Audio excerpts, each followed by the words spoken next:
After years of denial, deflection, and flat-out gaslighting, Kody Brown finally said the quiet part out loud. In a moment that left viewers absolutely stunned, the Sister Wives patriarch admitted on camera that he fought harder to keep Robyn safe and secure than he ever did for his other wives. Not speculation, not rumor, his own words captured for millions to witness. The confession came during a painful reflection on why his plural marriage crumbled so spectacularly, and instead of taking accountability, Kody somehow managed to sound both defensive and clueless at the same time. He admitted he was willing to battle relentlessly to make sure Robyn was safely kept, then in the very next breath wondered aloud why his other wives couldn't handle it. The cognitive dissonance is truly staggering. For years, Christine, Janelle, and Meri watched as Robyn received everything they were denied. The nicest house, the most attention, the emotional support, the financial priority, and every single time they dared to speak up about the blatant favoritism, they were gaslit into believing they were jealous, bitter, or simply imagining things. But now, with his own admission echoing across social media and living rooms everywhere,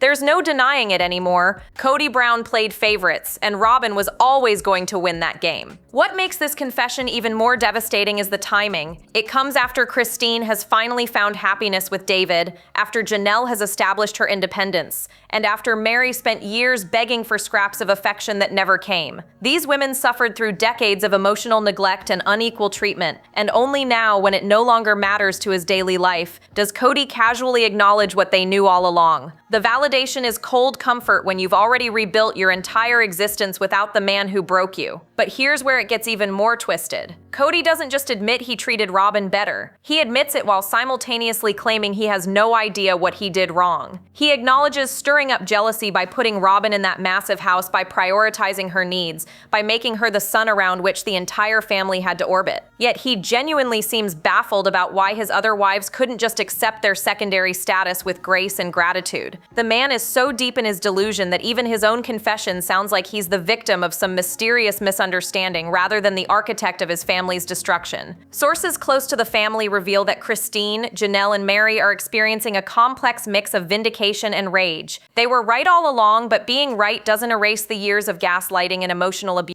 It doesn't bring back the time they lost trying to make a fundamentally broken system work. And it certainly doesn't heal the wounds left by a man who admitted he would fight for one wife but not the others. Let's talk about the house. Not just any house, but the sprawling mansion that became the physical manifestation of everything wrong with Kody Brown's version of plural marriage. While Christine lived in a rental, while Janelle bounced between temporary housing, while Meri rattled around in her own space feeling completely abandoned, Robyn got a nearly $1 million home that Kody fought tooth and nail to secure for her. And now, years later, he finally admits on camera that this decision stirred up massive jealousy among his wives. But instead of acknowledging why that jealousy was completely justified, he phrases it like some inexplicable mystery he'll never quite understand. The audacity is genuinely breathtaking. Kody claims he doesn't know what went wrong, doesn't understand why moving Robyn into this massive property created such a rift. He genuinely seems confused about why his other wives might have felt slighted when he poured resources, energy, and emotional capital into making sure Robyn had everything she wanted while they made do with whatever was left over. It's like watching someone set a house on fire and then wonder aloud why everything smells like smoke. Insiders suggest the house became a symbol of everything the other wives would never have. It wasn't just about square footage or granite countertops. It represented Kody's priorities laid bare in wood and stone. Every room in that house screamed that Robyn mattered more. Every upgrade, every luxury feature, every carefully chosen detail was proof that when Kody said he loved all his wives equally, he was lying through his teeth. Christine saw it, Janelle saw it, Meri definitely saw it,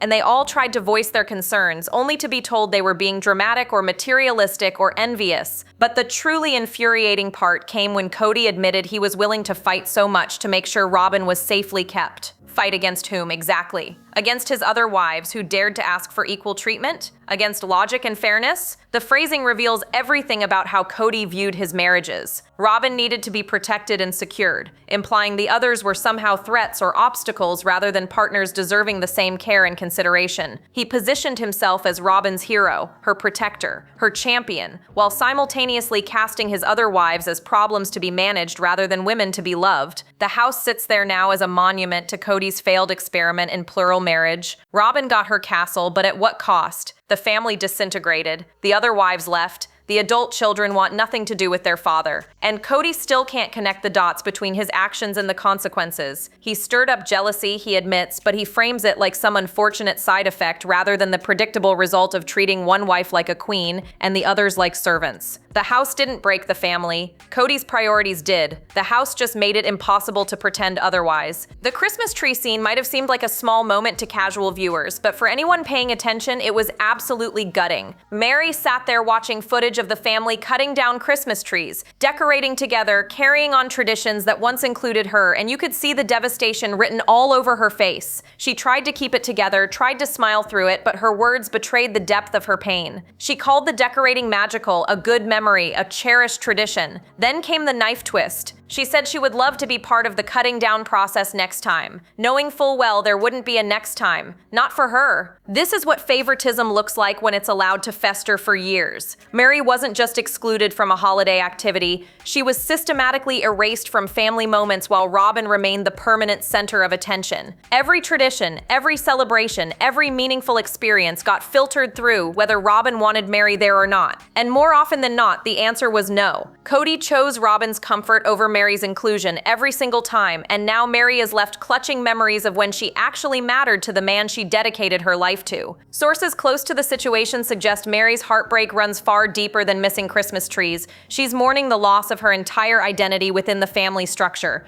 For decades, she believed in plural marriage, believed in the principle, believed that her sacrifices meant something. She watched Robyn arrive and slowly but surely take everything that once belonged to the collective family. The time, the resources, the emotional energy, the traditions. Meri tried to adapt, tried to find her place in this new hierarchy, but there was no place for her in Cody's Robyn-centric world. What makes this even more painful is how Meri kept trying. Long after Christine left, long after Janelle checked out emotionally, Meri hung on hoping things would change. She attended family functions where she clearly wasn't wanted. She made efforts to connect with Cody only to be rebuffed again and again. She essentially begged for scraps of affection from a man who couldn't be bothered to give her basic human decency. And through it all, she watched Robyn get everything she herself was denied. The house, the attention, the security, the reassurance that she mattered. The Christmas tree moment crystallized years of accumulated hurt into one devastating scene. Last time in this house, last time in this kitchen, last time through this doorway, Meri was saying goodbye not just to a physical space, but to the fantasy that she would ever be valued equally in Cody's world. She finally understood what Christine and Janelle figured out earlier. You can't compete with someone who's already won. Robyn had Cody completely, and there was nothing left for anyone else. The traditions would continue, but Meri wouldn't be part of them. She'd been written out of the story while Robyn got to star in every chapter. Christine has always been the most emotionally expressive of Cody's wives, but lately there's been something different simmering beneath the surface. Something sharper. During a recent conversation about family dynamics, she made a comment that revealed just how deep the wounds go. She talked about feeling like a crappy mom because her kids aren't choosing to live near her. She admitted that sometimes she feels like Janelle is a better mom because the kids are flocking to North Carolina to be close to her. The vulnerability in that admission was real, but so was the underlying resentment that's been building for years. Here's the thing, Christine isn't saying out loud, but everyone can hear anyway. She's not really jealous of Janelle. She's furious at the system that made her feel inadequate in the first place. For years, Christine played by Cody's rules. She was the quintessential plural wife, raised in the lifestyle, committed to the principle, willing to sacrifice her own needs for the supposed greater good of the family. And what did it get her? A husband who couldn't even pretend to hide his preference for Robyn. A man who gave one wife everything while expecting the others to smile and accept their diminished roles. Word on the street suggests Christine's comment about the grandkids living with Janelle hit a nerve because it highlighted something she's been processing for months. While she was busy being the perfect sister wife, while she was suppressing her own desires and needs, Robyn was getting exactly what she wanted without having to share or sacrifice anything. Robyn never had to wonder if Cody loved her. She never had to compete for attention or resources. She never had to watch her husband light up for another woman the way Christine watched Cody light up for Robyn every single day. The jealousy Christine feels isn't about Janelle having grandkids nearby. It's about the realization that her years of devotion to plural marriage were spent propping up a system designed designed to benefit Robyn at everyone else's expense. She gave Kody her youth, her energy, her unwavering support, and he repaid her by making it crystal clear she would never be his priority. Not when Robyn existed, not when Robyn needed something, not when Robyn so much as hinted at discomfort with how much attention Kody gave his other wives. Industry insiders close to the Brown family reveal that Christine is in a fascinating phase of her healing journey. She's happy with David, genuinely thriving in ways she never could with Kody, but she's also allowing herself to feel the anger she suppressed for decades. She's looking back at all those years and seeing them clearly for what they were. A one-sided arrangement where she gave everything and received crumbs in return, where Robyn's feelings mattered and hers didn't, where Kody fought to keep Robyn safe but couldn't be bothered to fight for Christine at all. That comment about feeling like a crappy mom, that's not about her parenting, that's about the lasting damage of being treated as less than for so long that you start to believe it yourself. Janelle has always been the rational one, the logical problem solver, the wife who approached plural marriage like a business partnership rather than a romance novel. But even Janelle has her limits, and watching Kody's recent confessions has pushed her past the point of diplomatic silence. During a particularly revealing conversation, she brought up Kody's father, Joe, and how he managed to maintain successful plural marriages. Her point was clear. Joe balanced his time and resources fairly among his wives. He made them all feel valued and secure. He understood that plural marriage only works when everyone actually believes they're equal partners. Kody's response was absolutely telling. Instead of acknowledging that his father treated his wives better, Kody dismissed the comparison entirely. He claimed Joe's wives were simply more submissive and homogeneous. According to Kody, his father's success had nothing to do with fairness or balance or treating women with respect. It was because Joe's wives were raised in polygamy, understood their place, and didn't challenge the system. They were, in Kody's view, easier to manage because they accepted their subordinate status without complaint. The arrogance dripping from that statement is staggering. Kody essentially admitted he views successful plural marriage as one where wives don't ask for equal treatment, where they submit quietly and don't expect their husband to actually care about their needs or feelings, where they understand that some wives will always matter more than others and they're supposed to be okay with that arrangement. Janelle heard exactly what Kody was saying. His version of plural marriage failed because his wives had the audacity to expect fairness. Sources close to Janelle suggest this conversation was a turning point for her. She spent years trying to make the marriage work through logic and compromise. She convinced herself that if everyone just communicated better, if they could work out the scheduling and the finances and the logistics, everything would be fine. But Kody's comments revealed the truth she'd been avoiding. The system wasn't broken because of poor communication. It was broken because Kody never wanted equal wives, who wanted compliant ones. And when Robyn came along and demanded his complete attention, he was more than happy to give it to her because she made him feel like the patriarch he always wanted to be. Janelle's breaking point wasn't dramatic or explosive. It was quiet and definitive. She realized that Kody blamed his wives for not being submissive enough rather than taking responsibility for his blatant favoritism. He looked at his father's marriages and saw wives who knew their place instead of a man who treated multiple women with actual equity. The fact that Kody could say those words out loud, could genuinely believe that the problem was his wives being too independent rather than him being a terrible husband, told Janelle everything she needed to know. She's done trying to fix something that was designed to fail from the beginning. She's done competing with Robyn for scraps of attention, and she's definitely done pretending that Kody's version of plural marriage was ever about anything other than his ego. There are moments in reality television that reveal more truth than hours of planned confessionals ever could. Kody Brown delivered one of those moments when he said, on camera,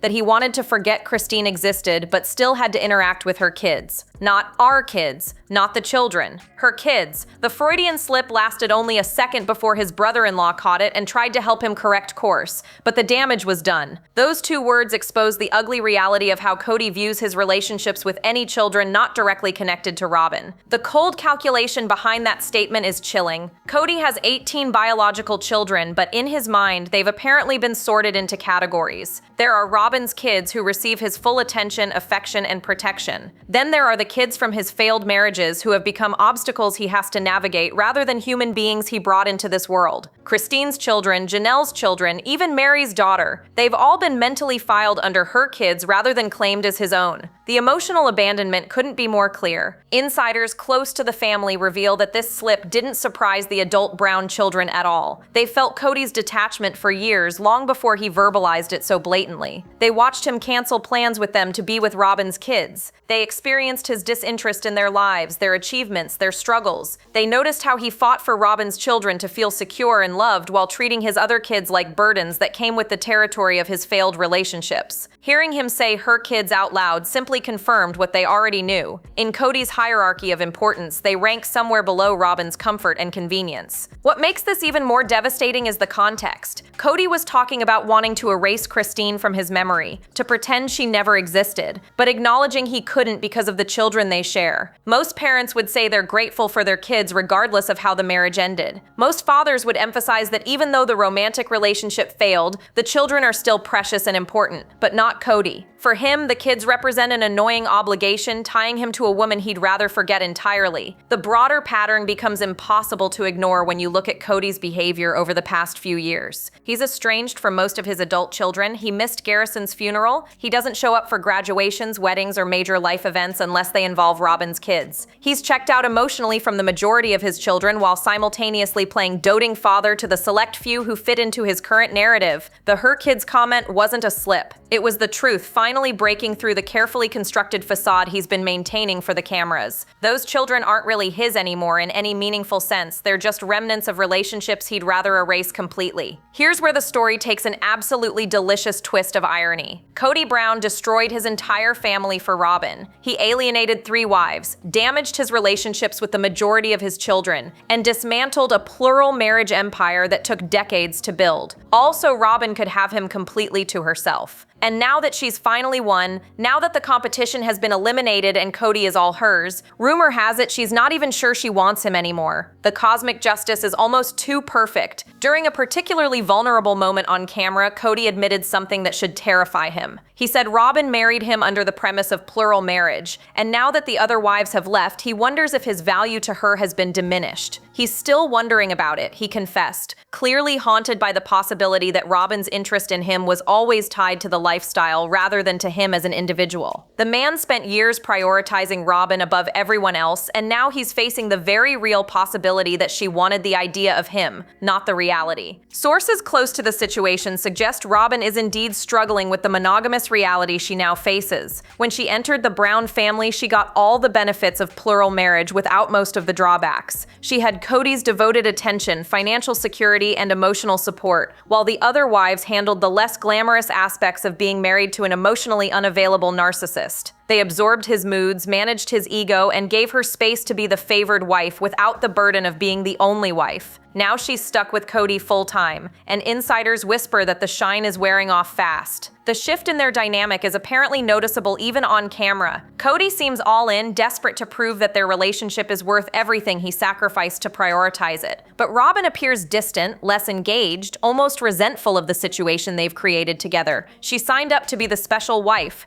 not the only wife. She wanted to feel chosen, not obligated. And now that there's no one else for Kody to neglect in favor of her, the attention she receives feels less like devotion and more like desperation. Palace insiders claim Kody is terrified of losing Robyn now that she's all he has left. He burned every other bridge to keep her happy, and the thought that it might not have been enough is eating him alive. He watches her carefully for signs of dissatisfaction, overcompensates with grand gestures, and tries desperately to recreate the dynamic they had when he was choosing her over his other wives. But you can't manufacture that feeling when there's no one left to choose her over. The special treatment only felt special because other people weren't receiving it. The ultimate irony, Kody destroyed his family to keep Robyn, and keeping her might have been the one thing guaranteed to make her lose interest. If you want to understand the true cost of Kody's favoritism, look at where his adult children are choosing to live. They're not staying in Arizona near their father. They're not maintaining close relationships with the man who raised them. Instead, they're mass migrating to North Carolina, putting thousands of miles between themselves and the toxic environment Kody created. Peyton expressed it perfectly when he said he lost a son and a best friend. friend, referring to Garrison's tragic death and the family fracture that came before it. The pain in his voice was unmistakable. These kids are running from trauma, and Cody is the source. The exodus isn't just about geography, it's about survival. Multiple Brown children have essentially admitted they need distance from the emotional wreckage their father left behind. They've watched their mothers suffer. They experienced firsthand what it felt like to be deprioritized in favor of Robyn and her children. They lived through the inequality, the broken promises, the countless times Cody chose Robyn's comfort over their needs. And now they're old enough to make their own choices. They're choosing to get as far away from that dysfunction as possible. North Carolina represents a fresh start, a place untainted by memories of being second best in their own father's eyes. Word on the street suggests the children's decision to relocate together is also about rebuilding what Cody destroyed. They're creating their own family unit, one based on actual equality and mutual support, rather than hierarchies and favoritism. Janelle's kids, Christine's kids, they're banding together because they understand something Cody never did. Family isn't about one person being more important than everyone else. It's about showing up for each other consistently, not just when it's convenient or when someone's not competing for your attention with a favored wife. The tragedy of Garrison's death hangs heavy over this mass migration. Sources close to the family reveal that his loss was a wake-up call for many of the Brown children. They saw how Cody's neglect and emotional abandonment contributed to Garrison's struggles. They watched their father prioritize Robyn even in the aftermath of losing his own son. They realized that waiting for Cody to change, hoping he would suddenly become the father they needed, was pointless. He'd made his choice years ago, and it wasn't them. So they're making their own choice now. They're choosing each other over the man who never chose them. Christine admitted feeling sad that her kids aren't living near her, but the reality is more complex. Her children aren't rejecting her. They're fleeing the geographic area that represents years of trauma and dysfunction. They're escaping the shadow of Cody's failures as a father and husband. They're building lives in a place where they don't have to constantly confront reminders of how their family fell apart, because one wife mattered more than all the others combined. North Carolina isn't just a destination, it's a refuge from everything Kody Brown represents. The silence from Christine, Janelle, and Meri following Cody's recent confession speaks volumes, but behind closed doors, sources suggest all three women are experiencing a complicated mix of vindication and fury. Christine, now happily partnered with David, has reportedly been processing these revelations with a sense of grim satisfaction. She knew all along that Robyn received preferential treatment. She said it repeatedly during her marriage, only to be told she was jealous, insecure, or imagining things. Now Cody's admitted it himself, and Christine finally has the validation she deserved years ago. But insiders claim the validation feels hollow when you've already spent decades being gaslit about your own reality. Reports are surfacing that Christine has been sharing her thoughts with close friends about how liberating it feels to be proven right. She's no longer second-guessing herself or wondering if she was the problem. Cody's confession confirmed that the issue was never her inability to share, or her jealousy, or her failure to embrace the principle. The issue was always that Cody played favorites and expected everyone to pretend they didn't notice. Christine sees his admission as the final piece of evidence she needed to close that chapter of her life completely. She's moved on, but knowing she was right all along has helped heal some of the damage his gaslighting caused. Janelle's response has been characteristically measured but no less significant. Sources close to her suggest she's been reflecting on all the times she tried to rationalize Cody's behavior, all the mental gymnastics she performed to make his favoritism seem reasonable. She convinced herself that Robyn just needed more support because she came into the family later. She told herself the house situation made financial sense somehow. She explained away every instance of preferential treatment with logic and pragmatism because accepting the truth would have meant admitting her entire marriage was a lie. Now that Cody's said it out loud, Janelle can finally stop making excuses for him. The relief, according to insiders, is palpable. Whispers from those close to Meri paint a picture of a woman experiencing profound grief mixed with anger. She spent years begging for scraps of affection from a man who openly admits he fought harder for Robyn than for anyone else. Meri stayed long after she should have left, hoping things would change, believing her commitment to the principle would eventually matter. Cody's confession shattered any remaining illusions she might have held. She wasn't struggling because she didn't try hard enough. She was struggling because Cody decided years ago that she didn't matter as much as Robyn, and nothing Meri could have done would have changed that calculation. The buzz in royal circles, or rather reality television circles, is that all three women are privately celebrating their escapes. They're watching Cody's marriage to Robyn potentially crumble under the weight of monogamy, and there's a certain poetic justice in that. They survived him, they rebuilt their lives, and now they get to watch him face the consequences of destroying his family for one woman who might not have even wanted what he was offering. So where does the Brown family go from here? Kody's confession has opened a door that can never be closed, and what lies on the other side looks increasingly bleak for the man who once presided over a sprawling plural marriage empire. The most pressing question on everyone's mind is whether Robyn will actually stay now that she has Kody all to herself. According to reports, the cracks in their relationship are widening by the day. She signed up for the drama and excitement of being the favored wife, not the monotony of being the only wife. Without the competition, without the other wives to feel superior to, the relationship has lost its spark. Insiders speculate it's only a matter of time before Robyn starts looking for an exit strategy of her own. If Robyn does leave, the irony will be absolutely devastating. Kody sacrificed everything for her. His relationships with Christine, Janelle, and Meri, his connections with the majority of his children, his reputation, his entire identity as a successful polygamist, and it will have all been for nothing. He'll be left completely alone, a cautionary tale about what happens when you put all your eggs in one basket, and that basket decides it doesn't want your eggs anymore. The thought of Kody facing that reality is both tragic and somehow perfectly fitting. But even if Robyn stays, the damage is done. Kody's adult children have made their feelings crystal clear through their actions. They're building lives far away from him. They're creating their own family unit that doesn't include the man who fathered them. And with each passing year, the likelihood of reconciliation grows smaller. Kody burned those bridges when he chose Robyn over them repeatedly, and his recent confession just poured gasoline on the ashes. Those relationships are beyond repair, and according to sources close to the situation, Kody is finally starting to realize it. The property situation adds another layer of complexity to this disaster. Coyote Pass sits there undeveloped, a monument to dreams that died years ago. Christine got her share in the divorce. Janelle is negotiating her exit, and rumor has it that the financial strain of maintaining Robyn's lifestyle while managing the property drama is taking its toll. The empire Kody built is crumbling from every direction, and he seems powerless to stop it. He's watching everything fall apart in slow motion, and the confession about fighting harder for Robyn than anyone else will be remembered as the moment he finally admitted why it all collapsed. Looking ahead, the most likely scenario is continued fracture and separation. More children will distance themselves, more revelations about the favoritism will surface, and Kody will either face his failures head-on or continue spiraling deeper into denial and victimhood. Based on everything we've seen so far, denial seems far more likely, but one thing is certain: the Brown family as we knew it is gone forever, destroyed by a man who couldn't see past his obsession with one wife. And now everyone gets to watch him live with the consequences. So what do you think? Was Robyn always the favorite, or did Kody's other wives push him toward her with their demands? Drop your thoughts below, like, subscribe, and stay tuned. The next video is waiting, and you won't believe what's coming next.